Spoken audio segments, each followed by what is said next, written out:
udah mau nyempatin hadir di podcast 3BP GMI. Nah, jadi hari ini nih Kak, saya pengen ngajak kakak-kakak ini untuk membahas suatu pembahasan, yaitu yang temanya adalah motivasi dalam organisasi pendidikan. Nah, namun sebelum kita masuk ke pembahasan, supaya kita ngobrolnya enak nih Kak, jadi alangkah baiknya mungkin kita saling kenalan dulu nih Kak. Nah, perkenalkan, nama saya Hamidah Hasna. Nama saya Leoni Andiani Saputri. Kakak semua bisa memanggil saya Leoni. Baik, Kak Leoni. Dan nama saya Selvia Putri Marita, kawan-kawan bisa bilang Selvia. Perkenalkan, nama saya Kavila Fotona, teman-teman bisa memanggil saya Kavila. Oke, nah jadi di sini udah ada Kak Leoni, Kak Selvia, dan Kak Rafila. Nah, udah siap nih Kak ngobrol-ngobrol bareng saya di podcast pada siang hari ini? Oh, siap. Oke, nah, jadi langsung aja ya Kak ya, supaya lebih efisien waktunya. Jadi kita kan temanya ini adalah motivasi dalam organisasi pendidikan. Nah, jadi saya pengen dengar nih dari kakak gitu. Menurut kakak, apa sih itu motivasi, terutama dalam dunia pendidikan atau organisasi pendidikan? Nah, kalau menurut dari Kak Leon ini, apa sih itu motivasi, khususnya di bidang pendidikan atau organisasi pendidikan? Kalau menurut saya pribadi, motivasi itu berupa dorongan atau semangat dari orang lain untuk diri kita sendiri, supaya kita dapat mendapatkan hasil yang lebih baik untuk di bidang pendidikan. Ya, itu Kak. Nah, kalau menurut Kak Selvia gimana nih motivasi dalam bidang pendidikan? Nah, menurut saya motivasi adalah sesuatu hal yang dapat mendorong seseorang tersebut tuh menjadi lebih semangat gitu untuk melakukan sesuatu. Nah, kalau misalnya di dalam lingkungan pendidikan tuh jadi misalnya siswa tuh lebih aktif lagi belajarnya, terus lebih semangat juga belajarnya daripada sebelum siswa itu tuh Termotivasi seperti itu ya? Ya. Kalau menurut Kak Rafila gimana nih Kak? Jadi kalau motivasi yang menurut saya benar yang dikatakan sama Kak Leo sama Kak Sylvia, itu motivasi itu adalah suatu dorongan. Kalau di dalam motivasi dalam organisasi pendidikan itu adalah suatu dorongan wadah yang untuk mencapai suatu pendidikan di dalam sekolah tersebut gitu. Oh, dari kalau saya lihat kesimpulannya, intinya motivasi itu suatu dorongan Kak ya, yang bisa membuat seseorang tuh lebih tergerak untuk bersemangat ataupun melakukan sesuatu. Betul. Nah, jadi kan kita udah sedikit mengupas apa itu motivasi dalam organisasi pendidikan. Nah, sekarang saya pengen nanya, ada nggak sih contoh ataupun pengalaman yang pernah kakak alami atau kakak saksikan si motivasi tadi gitu? Nah, kalau motivasi yang saya dapat itu karena saya itu mengagumi seorang pemuda yang ada di Indonesia, yaitu Bang Jerome Pauline. Wah, Nah, itu karena Bang Jerome tuh dapat beasiswa di Jepang dan dia itu pintar matematika. Nah, berhubung saya agak kurang-kurang di bidang matematika, jadi saya tuh kayak tertarik gitu untuk mengikuti keseharian dia, di mana dia mencantumkan segala hal yang dia lakukan dalam sehari-hari itu dicantumkan dengan matematika gitu. Jadi saya tuh penasaran gimana sih ngerjain matematika yang telah dia sajikan gitu di instastory-nya. Terus nah kakak semenjak aku mengagumi sosok tadi itu, nah apakah ada perbedaan pemahaman dari si matematika itu? ada, saya jadi lebih termotivasi sih kan. Nah, tapi Maksudnya kakak jadi yang asalnya kayak malas-malasan lihat matematika jadi kayak lebih semangat lah ya sekarang ya gitu. Oh iya. Terus Nah, kalau misalkan dari Kak Leon ini, motivasi apa yang pernah kakak dapat ataupun kakak saksikan, kakak lihat? Ini lebih ke motivasi yang saya alami. Saya pernah membaca begini kata-katanya: ketika kamu sedang bermalas-malasan, ingatlah ribuan pesaingmu sedang berusaha keras untuk mengalahkanmu. Nah, dari kata-kata tersebut, saya berpikir bahwa ribuan pesaing saya yang ingin juga mendapatkan apa yang saya inginkan sedang bersaing, sedangkan saya sedang bermalas-malasan. Jadi saya termotivasi untuk berusaha agar saya mendapatkan apa yang saya inginkan tersebut. Begitu sih kalau motivasi yang saya alami. Oh, itu berarti kakak dari seperti apa ya, slogan ya Kak ya? Iya, Dari betul slogan sekali. ada motivasi. Nah, kalau dari Kak Rafila sendiri gimana nih? Motivasi apa yang pernah kakak dapatkan atau kakak lihat gitu? Contoh motivasi dalam pendidikan itu yang pernah saya alami ya, saya itu sering pernah capek di dalam pembelajaran atau dalam pendidikan.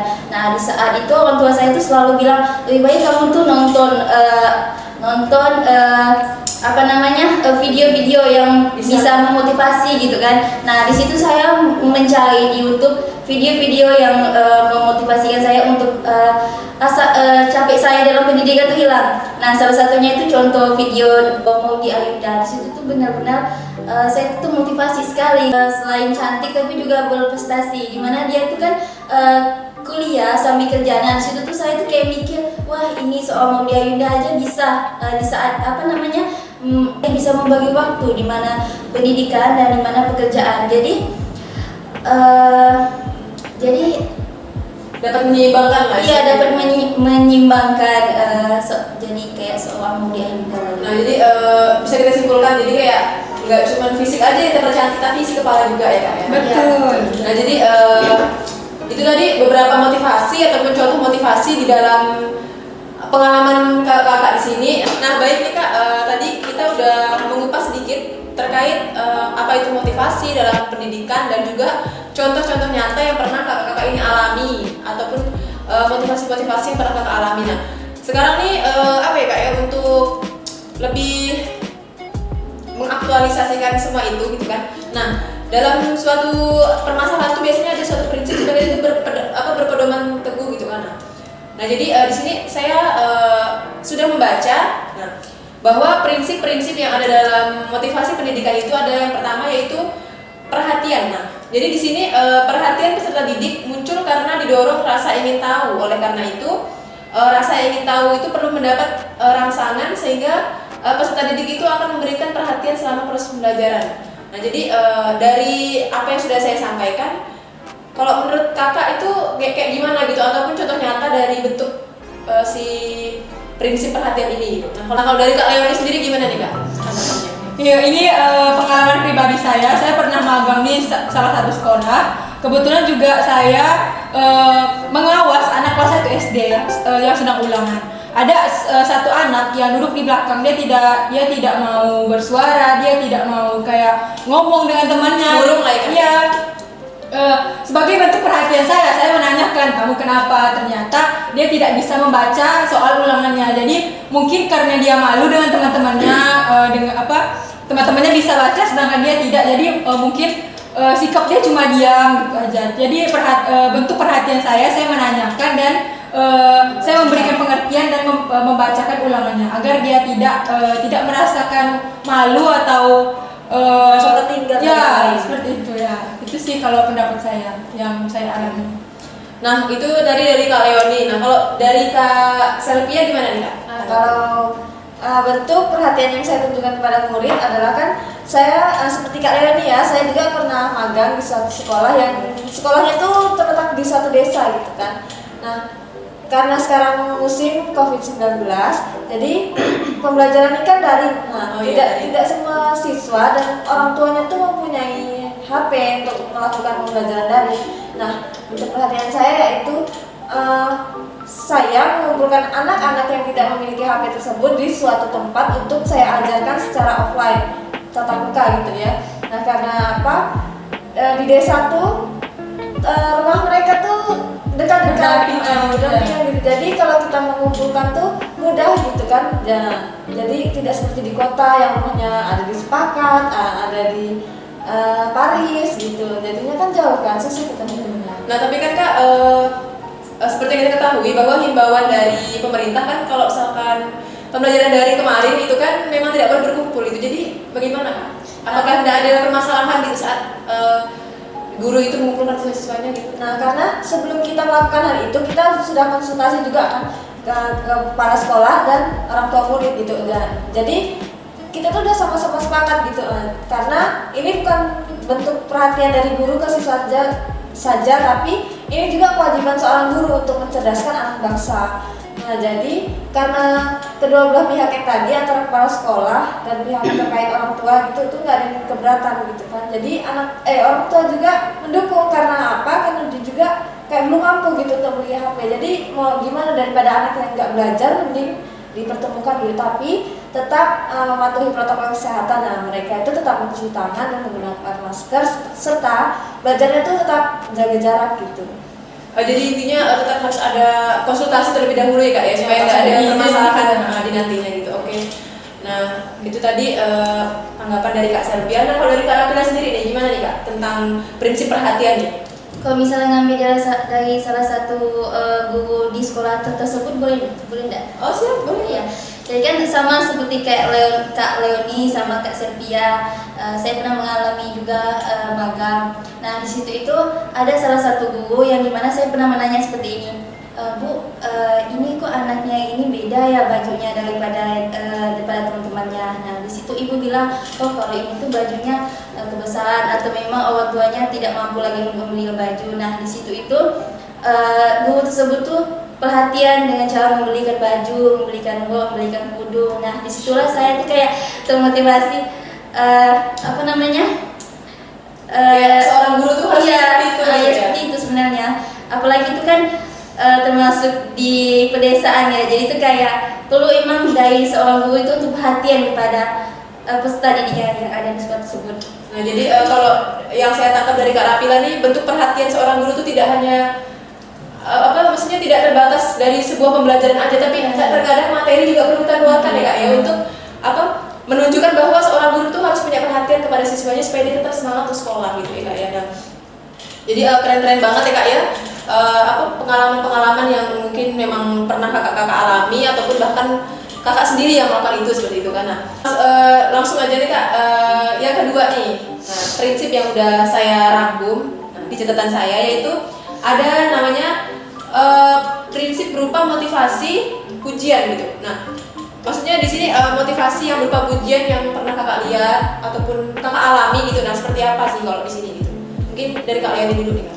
Mungkin kalau misalnya ngomong pujian pasti kita mikirnya kayak untuk anak-anak yang berprestasi gitu kan. Tapi kalau menurut saya pribadi, misalnya kayak ada anak yang misalnya nilainya rendah atau dia susah memahami suatu pelajaran gitu. Nah di sana saya memberikan pujian yang membangun agar si siswa ini dapat termotivasi dengan pujian yang saya berikan supaya dia dapat memberikan yang terbaik di kedepannya gitu. Misalnya ulangan yang kedepannya dia memberikan hasil terbaik. Jadi dia nggak berpikir kalau dia aku udah paling jelek gini, nggak ada lagi yang peduli sama aku kayak gitu ya Kak ya.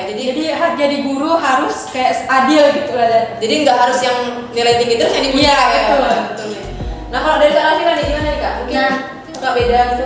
Iya, nah benar banget apa yang dikatakan sama Kak Leoni ya. Bukan cuman kalau menurut saya itu kan biasa di sekolah-sekolah ini kan banyak yang lebih memotivasi pujian itu dalam bentuk siswa yang berbakat yang dapat nilainya tinggi ya. Tetapi saya setuju dengan katanya Kak Leoni, selain siswa itu berbakat, seharusnya kita juga memberi motivasi ke dalam kepada siswa yang mendapatkan nilai rendah, karena supaya dia itu tidak merasa putus asa, merasa kayak dirinya itu kayak nggak bisa gitu. Jadi kayak menurut saya guru harus adil. Iya, adil gitu di antara yang anak yang berbakat sama yang tidak itu harus adil. Sebenarnya semua anak itu berbakat, hanya saja berbeda bidangnya. Iya, berbeda dengan dirinya, potensi yang ada di dalam dirinya.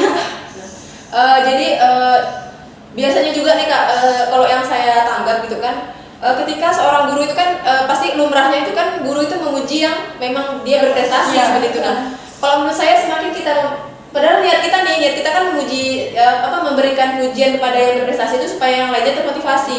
Tapi terkadang dari yang saya alami sendiri gitu, ketika melihat guru saya memberi pujian yang terus-menerus kepada yang berprestasi itu malah membuat saya kayak sayangnya tuh jadi malah kayak malas gitu, kayak tidak harus dia terus yang dipuji gitu. Sayangnya kapan gitu. Ya kayak kita tuh kayak nggak berguna sekali nah, gitu. Iya, jadi sebenarnya mindset itulah yang sering muncul sebenarnya dari peserta didik gitu. Nah kalau dari Kak Selvia sendiri nih Kak, gimana Kak? Nah, motivasi pujian yang pernah saya lihat, masih di suasana magang ya.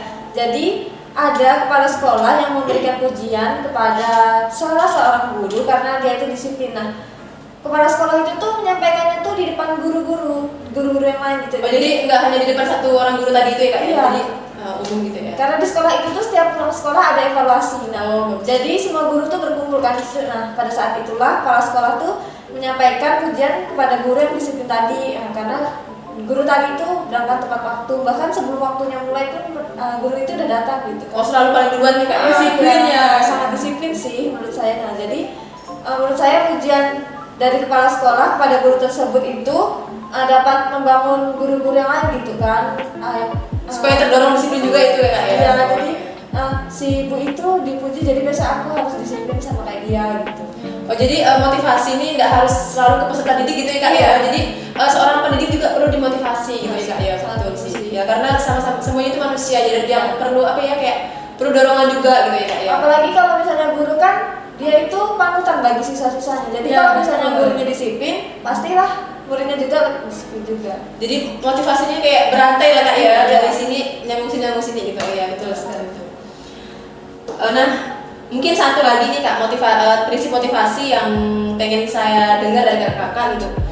Di sini ada yaitu motivasi itu dapat memupuk optimisme dalam belajar.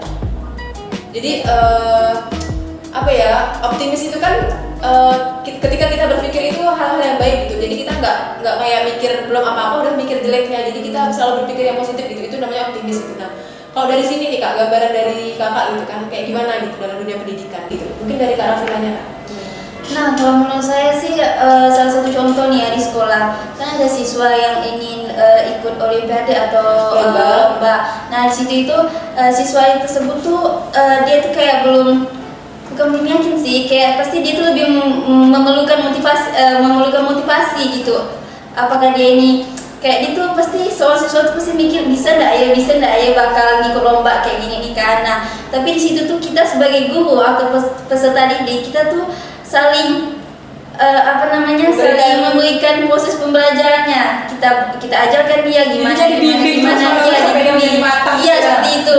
Oh jadi di sini pendidik tuh bukan hanya kayak menyemangati lewat kata-kata, tapi bentuk nyata dari dia langsung mengajarkan juga ya kak ya. Nah, jadi mungkin dari situ tuh apa ya, kayak si siswa yang ikut lomba ini lebih percaya diri gitu kak. Iya, jadi tuh hal-hal yang ada di pikirannya kayak misalnya takut kalah, takut nggak bisa, jadi kita kayak Memang memberikan dia semangat. dia punya support system tak gurunya, dia memberikan gurunya tuh memberikan benar-benar kayak support, kamu bisa gitu kan ya. Anak kalau misalnya diberi support, diberi motivasi kepada guru, kepada orang-orang yang dia sayang, pasti dia bakal yakin, percaya diri kepada dirinya sendiri gitu. Jadi dia lebih optimis lah Iya, ya. lebih optimis Ya. dalam Jadi memang perlu ya kak memupuk gitu kan optimis, karena memang pada dasarnya setiap orang itu pasti punya optimis dan pesimis gitu. Nah di sini tinggal kitanya lagi gimana cara kita untuk menambah optimis itu gitu kan.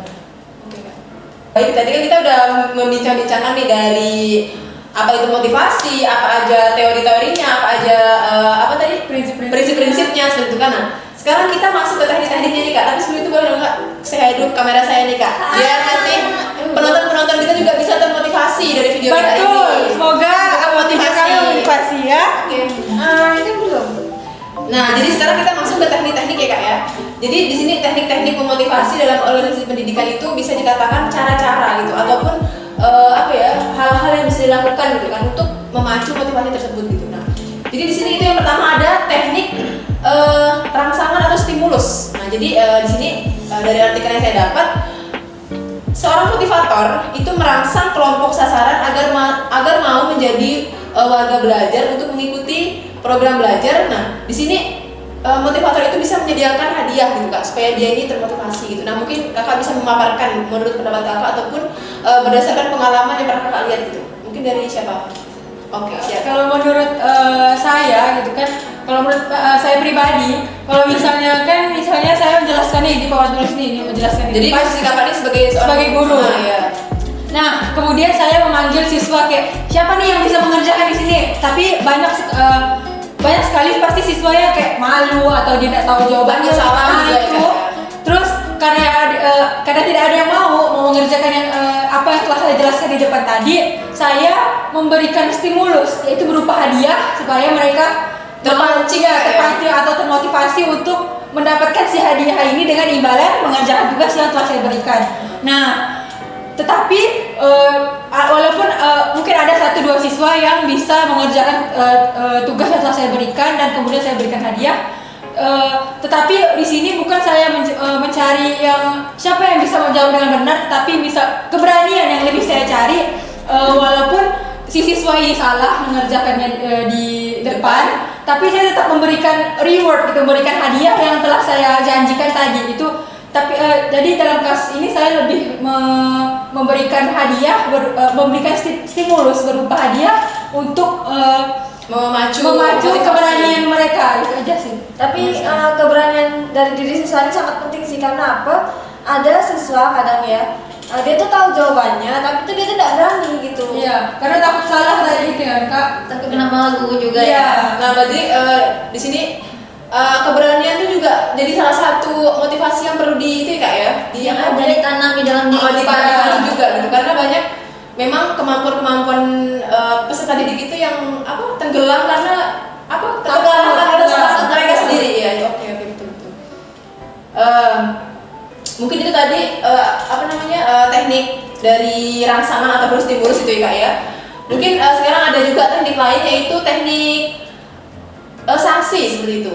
Nah, teknik sanksi ini bisa dikatakan juga teknik paksaan sih, sedikit memaksa gitu kan. Nah, jadi di sini teknik ini nih merupakan teknik yang dilakukan dengan cara menjelaskan dan menekankan akibat yang akan dia dapat kalau dia tidak melaksanakan apa yang telah disediakan seperti itu. Jadi motivasinya ini melalui kayak ancaman gitu kan. Iya. Nah, mungkin apa nih kak dari kakak contohnya ataupun yang pernah kakak alami seperti itu? Dari siapa nih kak? Dari Mungkin saya dari ya, kakak silakan. banyak bukan banyak sih yang pernah saya alamin ya di sekolah-sekolah tuh. Biasa tuh ada yang siswa tuh nggak suka nih sama gurunya nih atau sama pelajarannya nih. Nah, biasa tuh ada guru yang ngomong kayak gini nih, kalau misalnya kalian tuh nggak suka sama ibu, kalian membenci ibu, Secara tidak langsung kalian juga membaca pelajaran ibu. Iya, saya sering dengar. Jadi tuh biar kamu tuh sepintar apa, sepandai apa, kalau emang kamu tuh tidak suka sama guru ini, pelajaran yang akan kamu pelajari itu tidak akan masuk gitu. Oh, jadi apa yang disampaikan oleh guru tersebut tidak akan masuk. Karena di mindset mereka sudah kayak tidak suka sama ibu ini, kayak buat apa gitu. Kayak misalnya buat apa sih Mendengar dari ibu ini, saya aja nggak suka sama ibu ini gitu Betul, kan. Jadi apa yang dia sampaikan tuh mau berbentuk apapun jadi tidak akan sampai ya kak ya peserta didik itu gitu ya. Oh ya, jadi memang pentingnya itu lah ya kak ya, dari rasa tidak suka itu bahkan bisa menimbulkan rasa tidak paham juga seperti itu ya kak ya. Jadi memang penting juga sih kak. Itu mungkin itu lebih ke motivasi supaya perilaku kita tuh lebih baik ya kak ya. Jadi kan banyak tuh siswa tuh pada takut kayak gitu kan. Maka kita masuk ke teknik yang ketiga nih kak, yaitu teknik ajakan atau persuasi. Nah jadi di sini seorang motivator itu menunjukkan manfaat dari suatu kegiatan atau program belajar dan menunjukkan akan bahayanya bila tidak mengikuti. Jadi kita tunjukkan dulu manfaatnya kalau kita ikut ini, setelah itu kita tunjukkan juga bahayanya kalau kita nggak ikut ini gitu. Jadi itu tuh kayak sebuah motivasi atau tekniknya gitu. Jadi mungkin dari kakak-kakak mungkin pernah mengalami ataupun tahu contohnya, boleh dijabarkan silakan. Dari saya ya. Oke silakan kak Sylvia. Jadi dulu saya waktu MI itu ada kegiatan ekstrakurikuler. Nah, itu tuh diwajibkan bagi seluruh siswa kelas atas ya, kelas 4. Apa itu kak kegiatan ekstrakurikuler? Pramuka. Oh pramuka. Gitu. Jadi guru saya bilang kalau kalian rajin ikut pramuka, nanti kalian itu bisa lomba kemana-mana aja, bisa keliling kabupaten, bahkan keliling seluruh Indonesia lah ya, nasional. Nah, itu ada yang namanya jambore kan. Oh iya Terus ada betul. tuh Raimuna biasanya. dan bahayanya ketika siswa tidak mengikuti pramuka tersebut, siswa tuh nggak bisa naik kelas gitu. Jadi itu tuh hal yang menjadi satu hal yang menunjang kenaikan kelas kita gitu. Jadi siswa ini mau tidak mau kalau harus ikut si pramuka ini ya. Iya, Ya suka tidak suka harus ikut Iya. ya. Nah, jadi kak, kayaknya udah banyak banget ya kak ya tadi pemaparan dari kakak-kakak sekalian gitu kan, yang begitu menariknya terkait motivasi-motivasi yang ada di dunia pendidikan seperti itu kan. Nah, mungkin ini di closing statement ataupun di penutup kita gitu, saya di sini pengen kak dengar penyampaian terakhir dari kakak-kakak, yaitu terkait dari fakta-fakta pentingnya gitu kan, pentingnya motivasi dalam pendidikan. Jadi pentingnya motivasi dalam pendidikan ini kayak kalau misalkan motivasi itu tidak ada, gimana jadinya pendidikan kayak gitu. Nah, jadi mungkin dari pemaparan tadi juga mungkin udah ada banyak fakta-fakta gitu kan. Nah, mungkin boleh dipaparkan nggak kak? Saya bebas aja dari siapa aja yang mau, silakan nih kak. Saya. Oke silakan kak, mantap. Kayaknya kak Sylvia semangat banget nih kak ya. Iya, semangat banget ya. Masya Allah. Soalnya sih karena ini berbicara tentang masa depan saya, Iya. Bang Jerome. Iya, keren. Bang Jerome, wah ganteng gak sih kak? Saya belum pernah lihat. banget putih kepikiran banget ya kak ya, ada kepikiran banget. Oke. Silakan. Nanti lah kalau dari sini saya searching ya kak ya. Iya, silakan. Iya. Jangan lupa follow, comment, and subscribe. Oh, sama ya, tentunya tuh sama ya. Oke kak, lanjut kak. Seperti yang saya sampaikan di awal tadi ya, jadi pentingnya motivasi bagi saya sendiri. Contohnya yaitu ketika saya menonton video-videonya Bang Jerome, jadi saya tuh merasa penasaran gitu kan di mana yang saya dulunya sangat nggak ngerti dengan rumus-rumus matematika yang pi r kuadrat, Yang rumit banget lah ya, kayak bikin kepala juta asli. gitu. Nah, itu jadi dengan melihat cara dia mengerjakan, saya itu juga penasaran gitu. Jadi Kita tarik pengen tahu gitu ya kak ya. dia ini dapat jawaban dari mana, gimana caranya. Nah, saya disitulah saya mencoba kan ikut menjawab dia, dan ternyata saya bisa menjawabnya. Jadi pentingnya motivasi saya di sini. Kalau kakak ada motivasi dari Bang Jerome Pauline, kakak nggak bisa IPK gitu ya kak ya. Mau tahu gitu Betul. matematika Jadi kak bener, ini fakta yang benar terjadi dari Kak Selvia nih. Boleh kasih ke kamera ini nyata gitu dari Kak Selvia yang cuma dari nonton video, tapi dia benar-benar jadi termotivasi. Jadi biar kakak ini bisa gitu. Wah, keren. Boleh tekan kurang. Nah mungkin sekarang fakta lainnya yang udah kakak lihat langsung gitu. Mungkin dari siapa lagi kak? Ini mungkin menurut saya ya, kalau misalnya fakta itu kayak pembuktian pentingnya motivasi gitu iya, kan. betul. Seperti yang sama seperti Kak Selvia yang sudah saya sampaikan tadi, kalau bahwa pembuktian dari pentingnya motivasi ini saya mengambil dari saya memberikan reward kepada siswa dengan menunjukkan keberanian mereka supaya mereka berani untuk maju ke depan kelas gitu. Jadi saya memotivasi mereka dengan menggunakan hadiah tersebut agar mereka mau maju ke depan dan mengerjakan soal. Mau itu salah benar itu saya tidak peduli, yang penting mereka berani. Jadi saya memotivasi mereka agar mereka berani untuk maju ke depan kelas itu. Nah iya, berarti kalau itu berarti sangat penting sekali ya kak. Ya. Karena kalau tidak ada motivasi, keberanian itu tidak akan muncul. Betul, ya? betul sekali. Jadi memang motivasi ini memang sangat-sangat Sangat penting penting, ya. untuk memacu siswa sendiri. Mungkin dari Kak Lafira ada juga? Iya ada. Oh, silakan. Sama dengan awal-awal dari Kak Selvia sama Kak Leo ya, fakta-fakta motivasi dalam organisasi pendidikan tuh sama juga yang tadi saya jelaskan, yaitu dalam perlombaan. Nah di situ kan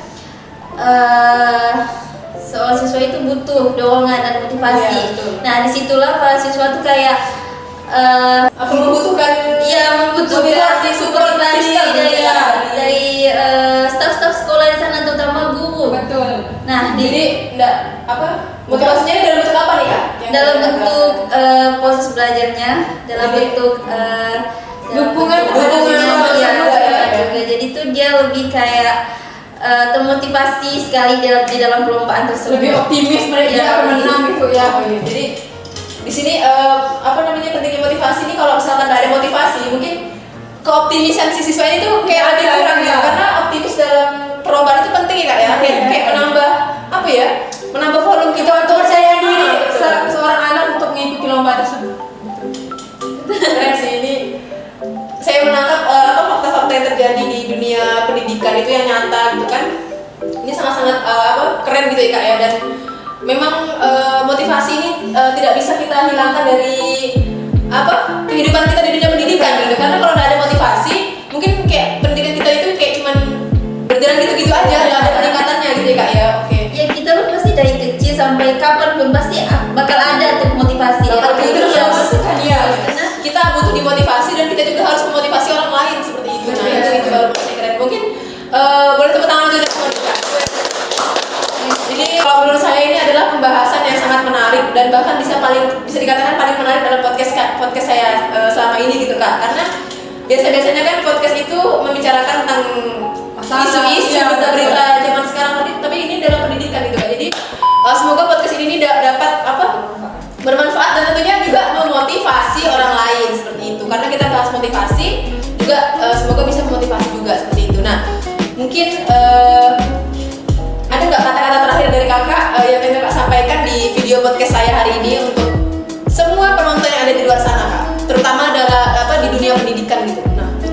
Nah mungkin terakhir dari saya untuk teman-teman, ingatlah ketika kamu sedang bermalas-malasan, ingatlah ribuan pesaingmu. sedang berusaha bekerja keras untuk mengalahkanmu. Jadi terus bekerja keras, terus berusaha agar kalian mendapatkan apa yang kalian inginkan ke depannya. Nah, ya, tepuk tangan untuk kalian yang keren banget atas motivasinya. Nah, kalau dari Kak Sylvia nih, kata-kata terakhir nih. Bukan terakhir di dunia ini kayak saya di video saya gitu. Silakan paham nanti ya. Biasa nanti jadi kan Viral ini viral. Salah sedikit langsung gimana makanya jadi harus diperjelas. Oke, silakan Kak. Dan terakhir dari saya, teruntuk siapapun yang menonton podcast ini, tetap semangat dan jangan takut untuk gagal. Karena apa? Rasa takut itu yang akan membuat kalian gagal. Nah, itu ya dari saya. Wih, teman-teman tuh Kak. Nah, kalau dari Kak Rafila nih, gimana nih Kak? Teman sekalian, tetap semangat, jangan putus asa, tetap berusaha untuk mencapai tujuan pendidikan. Ada kata-kata yang sering terdengar di telinga saya, yaitu kejarlah pendidikan sampai di negeri Cina. Jadi kejarlah pendidikan sampai Setinggi-tingginya. ya setinggi sampai titik penghabisan. Nah, Kira saya sampai ke negeri Cina beneran. Kalau saya nggak punya ongkos gimana gitu kan saya mikirnya. Tapi apa namanya keren-keren sih Kak. Tepuk tangan dulu Kak Rafila. Nah, saya juga pengen ada terakhir dari saya untuk mungkin teman-teman di sana yang lihat podcast ini. Kalau dari saya bukan hanya fisik yang perlu dipercantik, tapi isi kepala juga perlu dipercantik. Saya setuju. Pendidikan, dengan pendidikan lah kita mempercantik isi kepala. Nah, kalau fisik dengan make up, nah dengan skincare kan ya. Betul, betul. Nah, jadi mungkin itu saja Kak pembahasan yang pengen saya tanyakan sama Kakak di sini gitu kan. Saya mau ucapkan terima kasih banyak nih Kakak udah menyempatkan waktunya di tengah kesibukan Kakak yang udah luar biasa banget ya pastinya. Ya, kita juga berterima kasih kepada kakak yang telah mengundang dan membahas permasalahan yang sangat menarik ini ya. Sangat motivasi ya. Betul. Terima kasih, kami juga terima kasih banyak telah diundang. Nah ya, semoga kakak-kakak ini nggak jerah ya kayaknya datang ke podcast saya lagi. Nanti kita bakal mungkin saya akan undang kakak lagi di tema-tema lain, misalkan skincare kah apa, setelah nanti tema-tema kita bakal siapin tema-tema menarik untuk kita bicarakan lagi ya kak ya. Nah, jadi mungkin ini saja video podcast dari 3B PGMI. Nah, kita ini dari kelompok berapa ya